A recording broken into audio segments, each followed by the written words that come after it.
สบายดีมื้อนี้พ่อใหญ่ปุ๋ยสิมาร้องเพลงสู่ฟังเด้อพี่น้องเด้อเพลงสาวสีเมืองพี่น้องมาฟังนำกันเป็นเวอร์ชันเสพสดเด้อพี่น้องเด้อ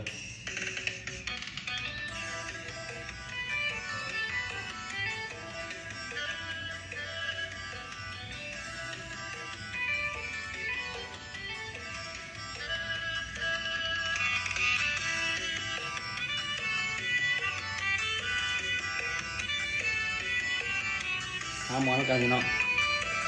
สาวสีเมืองสื่อกระเดืองไปทั่วอาณา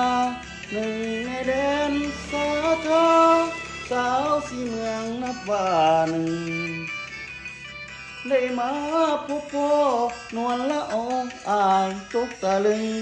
สาวสีเมืองหมายเลขหนึ่งงามแท้นางามบาดใจบุญออกพรรษาจุดทูปเวียนเทียนงานเมื่อคืนนั้น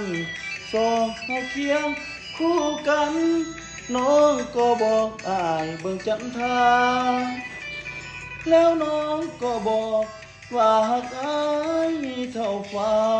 อายก็ตอบน้องว่าอายหักน้องเท่าแผ่นดิน